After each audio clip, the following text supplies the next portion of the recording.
சொல்லல. பாரத் மாதா கி, பாரத் மாதா கி.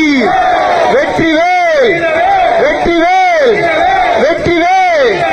ஓம் காளி, ஓம் காளி. இந்த நிகழ்ச்சிக்கு தலைமையேற்றிருக்கின்ற மரியாதைக்குரிய சுப்பிரமணியன் அவர்களே, அன்பு நிறைந்த சகோதரர்களே, அனைவருக்கும் வணக்கம். முதல்ல காவல்துறையில் இருக்கிற அத்தனை பேருக்கும் என்னுடைய நன்றியை தெரிவிச்சுக்கிறேன். காரணம் என்னன்னா, காலையிலிருந்து ஒரு அநேகமாக ஒரு 10 கிலோமீட்டர் இருக்குன்னு நினைக்கிறேன்.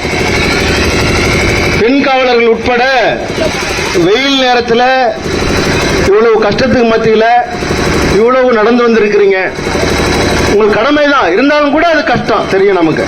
அதனால அவங்களுக்கெல்லாம் என்னுடைய முதற்கண் நன்றியை தெரிவிச்சுக்கிறேன். அதே மாதிரி இந்த வாத்தியம் வாசிக்கிறவங்களுக்கும் என்னுடைய பெரிய நன்றியை தெரிவிச்சுக்கிறேன். காலையிலிருந்து அடிச்சுட்டே சுற்றி வந்துட்டு இருக்காங்க. அதனால அவங்களுக்கும் என்னோட நன்றி. வழக்கமா காவல்துறையை எப்பவுமே நாம சண்டை போடுறது கிடையாது. காவல்துறையோட எப்பவுமே இணக்கமா இருக்கணும்னு நினைக்கிறவங்க நாங்க. காரணம் என்னன்னா, தெரியும் அவங்க இந்த ஊர்ல சட்டம் ஒழுங்கு பிரச்சனை, பல சிக்கல்களை சரி பண்றது காவல்துறை எப்படி மிலிட்டரி நம்மளுக்கு பார்டர்ல எப்படி நமக்கு பாதுகாப்பு கொடுக்கறாங்களோ, அதுல உள்ளூர்ல காவல்துறை தான் நிச்சயமா ஒரு சமுதாயத்துக்கு, ஊருக்கு ஒரு பாதுகாப்பு. அதுல எந்த சந்தேகமும் கிடையாது. ஆனாலும் 2 நாளா காவல்துறையோட செயல்பாடு ரொம்ப வருத்தத்தை கொடுக்கிற விஷயமா இருந்தது. முதல் நாள் ஒண்ணு மாத்தணும்னு சொன்னாங்க, திருப்பி மாத்திட்டு திருப்பி தம்பி சத்தம் பண்ணாங்க. மறுபடியும் மாத்தணும்னு சொன்னாங்க, திருப்பி நேத்து முழுக்க போட்டு மாத்தணும், இன்னைக்கு வைக்கணும். தெரியும், சாதாரணமா ஒரு நிகழ்ச்சி நடக்குது அப்படின்னா என்ன அர்த்தம்? சட்டம் ஒழுங்கு தமிழ்நாட்டில் படு மோசமா இருக்குன்னு அர்த்தம். ரொம்ப மோசமா இருக்கு. ஏன்னா நாளான்னைக்கு முத்துப்பேட்டையில் நடக்குது, நாளைக்கு நீங்க நடத்தக்கூடாது அப்படின்னா சட்டம் ஒழுங்கு என்ன கிழிச்சிட்டு இருக்கு இந்த அரசாங்கம். இந்த கிழிச்சிட்டு இருக்குன்னா அப்ப எதுக்கு சட்டம் ஒழுங்கு, எதுக்கு காவல்துறை? அதனால ரொம்ப வருத்தம் அளிக்கக்கூடிய விஷயம். தொடர்ந்து இது இருந்தா நமக்கு சங்கடம் ஏற்படும். நாம உண்மையிலேயே காவல்துறைக்கு மதிப்பு கொடுக்கிறோம், மரியாதை கொடுக்கிறோம், அவங்களோட ஒத்துழைக்கணும்னு நினைக்கிறோம். ஆனாலும் மீண்டும் மீண்டும் நாங்க ஒரு மனசை வருத்தம் ஏற்படுத்துற மாதிரி பண்றது எங்களுக்கு ரொம்ப சிக்கலை ஏற்படுத்தும் வருங்காலங்கள். அதனால எப்போ தெளிவா இருக்கணும் காவல்துறை. இன்னைக்கு வைக்கணும்னா இன்னைக்கு வைக்கணும், அவ்வளவுதான். நாங்க வைக்கிற அன்னைக்கு நீங்க உதவி பண்ணணும், அவ்வளவுதான். நீங்க வைக்கிறதுக்கெல்லாம் நாங்க பண்றது கிடையாது. நாங்க என்னைக்கு நிகழ்ச்சி வைக்கிறோமோ அன்னைக்கு பாதுகாப்பு கொடுக்கணும். பாதுகாப்பு கொடுக்க முடியல, பாதுகாப்பு கொடுக்க முடியல, போயிடுங்க, நாங்களே பாத்துக்கிறோம். இல்லைன்னா பெரிய இருக்க போது நீங்க வந்தாலும் அதுக்கு பாதுகாப்பு கொடுக்க முடியாது, அது பண்ண முடியாது, இது பண்ண முடியாது. இதெல்லாம் சரி கிடையாது. அதே மாதிரி எல்லாம் ஆடிட்டு வர்றான். ஒரு நாள் இந்து சமுதாயத்தோட விஷயமே மகிழ்ச்சியான ஆட்டமும் பாட்டமும் கொண்டாட்டம் தான். வேற எந்த தர்ம மதத்திலேயோ எந்த நாட்டிலேயோ இப்படி ஆட்டமும் பாட்டமும் கொண்டாட்டமும் இருக்கிற விழாக்கள் கிடையாது. அதுல இங்க போ அங்க போ. நான் காவல்துறை ஒட்டுமொத்தமா குறை சொல்லல. காவல்துறையில எல்லாருமே நல்லாட்கள் இருக்காங்க. ஒரு சில பேரை நட்டமா நிறுத்துற மாதிரி, சட்ட ஒழுங்கெல்லாம் தூக்கி நிறுத்துற மாதிரி, அங்க போகாத இங்க போகாத தள்ளி அவங்கள எதுக்கு இந்த வேலை? அவன் பாட்டுக்கு இதை போன வருஷமும் இதே வேலை பண்ணாங்க, 2 வருஷம் இதே வேலை, தள்ளுறது நசுக்கிறது. என்ன பண்றீங்க நீங்க? யூனிஃபார்ம் போட்டுட்டா என்ன வேணாலும் பண்ணலாம்னு நினைச்சிட்டு இருக்கீங்களா? யூனிஃபார்ம் மட்டும் என்ன வேணாலும் பண்ணலாம் அப்படியா? நான் முதல்ல சொன்னேன், நிச்சயமா உங்களுடைய கஷ்டம் எங்களுக்கு புரியும். நீங்க கஷ்டப்படுறீங்க. காலையில 10 கிலோமீட்டருக்கு மேல இருக்கும். இந்த நிர்வாகிகளுக்கு ஒரு வேண்டுகோள், இந்த இந்து முன்னணி நிகழ்ச்சி நடத்தின தயவு செய்து இதை குறைங்க. நான் எத்தனை காலையில ஆரம்பிச்சு 24 மணி நேரம் எடுத்து அநியாயம் பண்றீங்க. நீங்களும் உங்க அநியாயத்துக்கு ஒரு அளவு கிடையாது. எத்தனை கொஞ்சம் சாயந்தரம் 4 மணிக்கு ஆரம்பிங்க, 7 மணிக்கு முடிங்கல, இங்க இழுத்து தள்ளிட்டு போனீங்க. இது உங்களுக்கு அநியாயமா இல்லையா? அதனால காவல்துறைய மேல மரியாதை இருக்கு. அந்த மரியாதை எப்பவுமே நல்ல உறவா நீடிக்கணும்னு விரும்புறோம். நாங்களும் நல்ல உறவா நீடிக்கணும் விரும்புறோம். இது ஒண்ணு. 2வது, போன 4 நாளைக்கு முன்னாடி மரக்கடையில விநாயகர் சதுர்த்தி ஊர்வலத்தை நம்முடைய நகராட்சி தலைவர் அவங்க துவக்கி வச்சாங்க. நானும் கூட போயிருந்தேன். ஐயோ, என்னமோ நடக்க கூடாது நடக்குற மாதிரி என்ன துடிக்கிறானுவா. உண்மையிலேயே நகராட்சி நகராட்சி தலைவருங்கிறவங்க எல்லாருக்கும் பொதுவானவங்க. அவங்க இந்துவா இருந்தாலும் சரி, கிறிஸ்டியனா இருந்தாலும் சரி, முஸ்லீமா இருந்தாலும் சரி, எல்லாருக்கும் பொதுவானவர் நகராட்சி தலைவர். அவர் கட்சி தலைவர் கிடையாது. நீங்க கட்சி தலைவர் உங்க கொள்கையை நீங்க வச்சு ஒட்டிட்டு இருங்க, அது எங்களுக்கு பிரச்சனை கிடையாது. புரியுதா? நகராட்சி தலைவருங்கிறது எல்லாத்துக்கும் பொதுவானவர். உண்மையிலேயே அந்த அம்மா மத நல்லிணக்க அது உண்மையிலே நல்ல விஷயம். ஒரு இஸ்லாமிய பெண்மணியாக இருந்தாலும் கூட அவங்க வந்து அங்க துவக்கி வைக்கிறாங்க. அது உண்மையிலேயே பாராட்டணுமா இல்லையா? நீங்க பாராட்ட மனசுல பொத்திட்டு இருக்கணும். பாராட்டணும்னா பொத்திட்டு 2 நாளா அதை போட்டு அந்த அம்மாவை பாடா படுத்தி, நான் சொல்றேன், இந்த அம்மா நம்முடைய நகராட்சி தலைவர், அந்த அம்மா எல்லா விநாயகத்தையும் வரணும், எல்லா விநாயகத்தையும் துவக்கி வைக்கணும். உங்களுக்கு நாங்க சப்போர்ட் பண்றோம், உங்களுக்கு நாம சப்போர்ட் பண்றோம். இங்க இருக்கிற இஸ்லாமியர்கள், இந்த ஊர்ல ஒரிஜினல் இஸ்லாமியர்கள் எந்த சிக்கலும் கிடையாதுங்க. இந்த ஊரை சேர்ந்த ஒரிஜினலா இருக்கிற இஸ்லாமியர்கள் எந்த சிக்கலும் கிடையாது. இந்த அல்ட்ரா சில்ட்ரா இருக்கானோ அந்த STPI காரன், அப்புறம் என்னது பாப்புலர் ஃப்ரண்ட், எல்லாம் தேச விரோதிகள், பயங்கரவாதிகள் எல்லாம். உண்மையிலேயே மத நல்லிணக்கம் நடக்கக்கூடாது, மத நல்லிணக்கம் இருக்கக்கூடாதுங்கிறதுக்காக வேலை செய்யற தேச துரோகி பயணம். இந்த பயணம் இந்த கலாட்டு. மத்த இந்த ஊர்ல இருக்கிற இஸ்லாமியர்கள் எல்லாம் நல்லவங்க, நல்லா பழகிறவங்க தான். நானும் தலைவர் பிஜேபி எடுத்தது தெரியும், என்கிட்ட எவ்வளவு அன்பா பழகுறாங்க, நானும் அவங்கள்ட்ட எவ்வளவு அன்பா பழகுறோம்.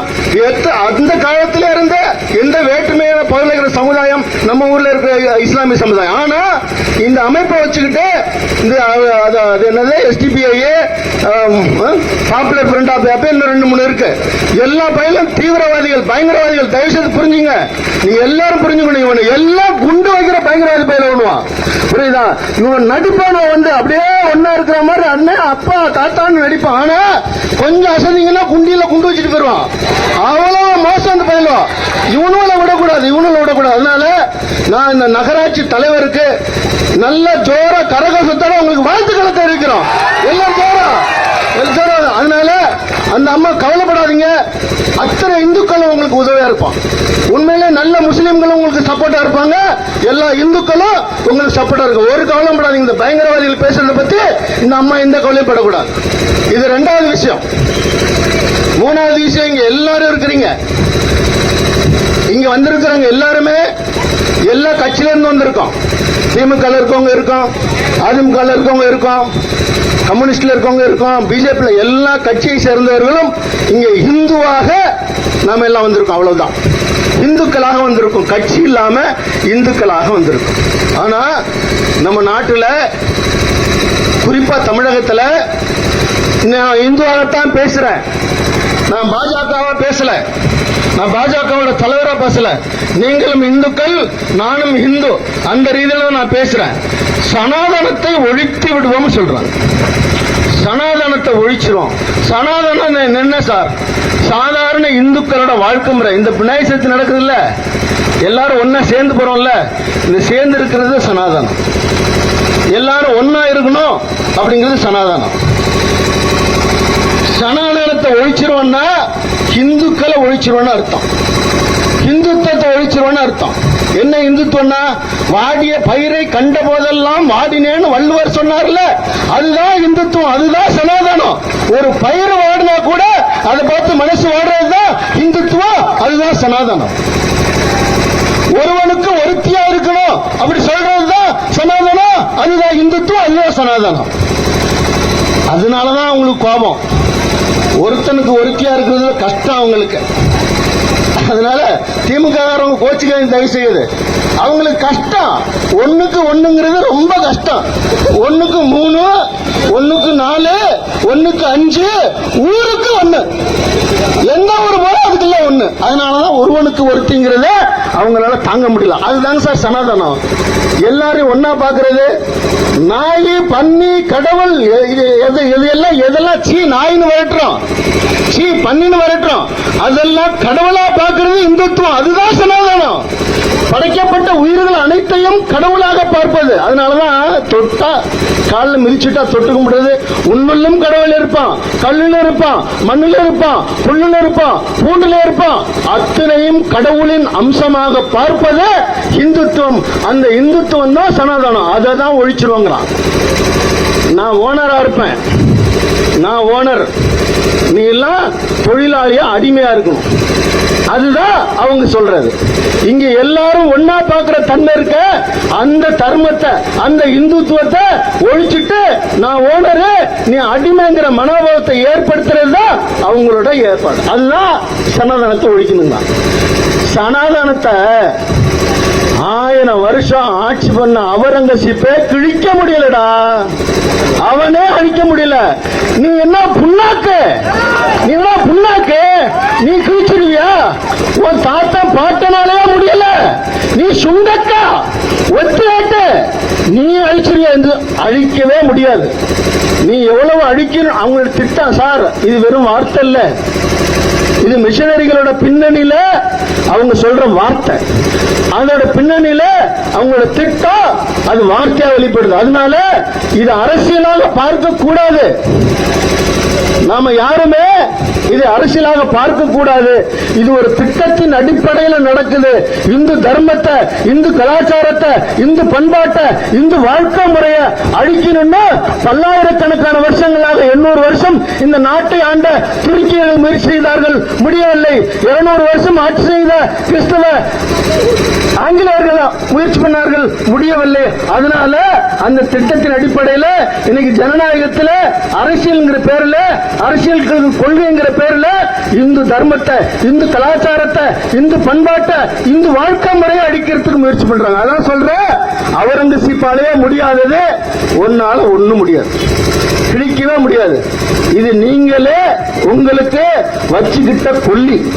எப்ப இந்து தர்மத்தை அழிக்கணும், இந்து கலாச்சாரத்தை அழிக்கணும், சனாதனத்தை அழிக்கணும்னு நீங்க வாயில உங்க வார்த்தை வந்ததோ அது நீங்களே உங்களுக்கு வைத்துக் கொண்ட கொல்லி என்பதை சொல்லி வார்த்தையை நிறைவு செய்கிறேன்.